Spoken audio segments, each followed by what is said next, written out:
Olá, meu nome é Herbert, bem-vindos ao Resenha de Minuto. E entrando naquele clima do Halloween, que já é na próxima terça-feira, que tal a gente falar um pouquinho sobre uma história de terror, mais especificamente sobre algumas histórias de terror, porque esse é o mangá Contos Macabros de Kanako Inuki. Um mangá que reúne 6 histórias de terror dessa mangaka e que são histórias rápidas, é uma coletânea de contos, enfim, dá para ler em um dia só tranquilamente.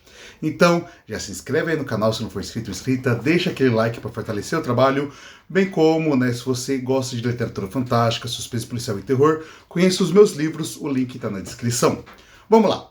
Aqui, a gente tem, pela primeira vez publicado no Brasil, essa obra que é o Contos Macabros de Kanako Inuki, e a Kanako Inuki é meio que considerada a rainha do mangá de terror, porque ela produz muito. Tanto é que ao longo dessas 6 histórias, a gente vai ter 6 personagens diferentes, protagonistas diferentes, e antes de cada uma delas, a Kanako dá uma introdução. Ela fala do porquê que escreveu aquela história, qual era a época da carreira e da vida dela, o que ela queria com aquela história, e qual foi o contexto daquela história ser criada, porque essa coletânea envolve personagens que aparecem em outras histórias dela, que quem sabe no futuro a JBC, que é quem publica esse mangá no Brasil, ou alguma outra editora traga pra gente essas outras histórias da Kanako.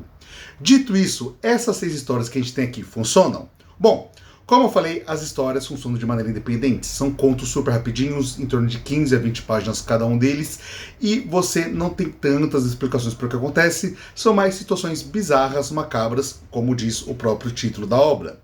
Mas, para além disso, fica aqui a ressalva que esse não é um estilo ali de terror que vai necessariamente causar desconforto, que vai aterrorizar, digamos assim, como outras obras se propõem, inclusive dentro do mangá, como, Junji Ito, que é muito popular no Brasil, ou alguma outra do tipo. Essas histórias aqui, elas beiram mais o bizarro, mais o creepy, e não necessariamente o desconforto ou o horror. Tem algumas histórias que tem até um pano de fundo, quando a gente para por olhar, até que fofinhas, como, por exemplo, a irmã que maltratava a irmã mais nova, mas que no final das contas se importava com ela, ou até mesmo uma história envolvendo bullying. Então tudo isso acaba sendo retratado aqui. A gente tem, uma temática feminina sendo colocada, principalmente uma temática feminina envolvendo ali infância e adolescência. Eu não gostei de necessariamente todos os contos aqui, não que eles sejam ruins ou algo do tipo, mas os 2 primeiros eu achei mais medianos, só que dali pra frente a gente teve alguns bem interessantes. Teve o conto, por exemplo, da menina que queria ter um namorado e queria ser namorado de forma bizarra dentro do próprio coração dela, ela vai no psicólogo, enfim, essa história eu gostei bastante. A história da princesa que não via o próprio rosto e faz meio que um pacto para conseguir enxergar a si mesma, e a partir daí ela tem algumas revelações sobre o próprio reino onde ela vive. A história envolvendo uma garota que sofre bullying na escola, porque dizem as outras garotas que se tocarem nela, se aproximarem dela, vão ser amaldiçoadas, e tem uma garota que defende ela. Essas histórias eu gostei bastante. Então, no geral, o saldo final para mim foi positivo, porque das 6 histórias, 4 eu gostei bastante, 2 foram mais ou menos, que são as 2 primeiras, que aí, assim, não que sejam ruins, mas também não me agradaram tanto assim. Então, se você curte esse estilo de história mais rápido, eu recomendo bastante o Contos Macabros de Kanako Inuki. Em questão de edição, essa edição publicada pela JBC eu achei muito bonita. A capa em si, ela é bem bonita, tem detalhes em verniz nos olhos aqui da personagem, também na mão dela, então não sei se dá pra ver na câmera, quando o brilho, ela brilha um pouquinho na hora que mexe assim. Atrás não tem nada assim de outro mundo, é basicamente o mesmo formato da capa da frente.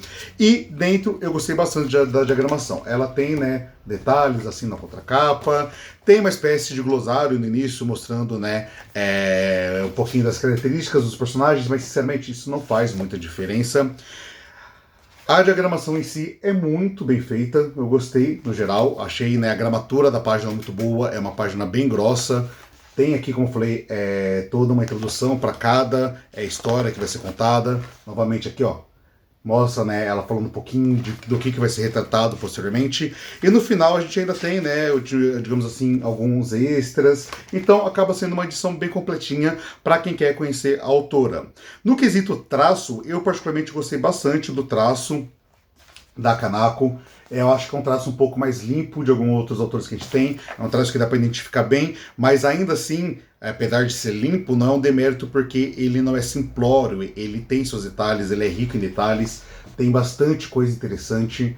Então eu gostei muito o jeito que ela expressa os personagens, tem meio que uma assinatura ali nos olhos, ela faz um tipo de olhar, que é como esse aqui que tá na capa, que é bem legal. Enfim, gostei, não conhecia a autora, estava ansioso para ler, por mais que nem todos os contos tenham sido tão bons assim para mim, tem bastante coisa interessante. Mas novamente, se você curte esse estilo de história mais rápida, meio que um passatempo, porque não são histórias super complexas, são super curtinhas, super direto ao ponto, só histórias bizarras, macabras, afinal, da Kanako Inuki.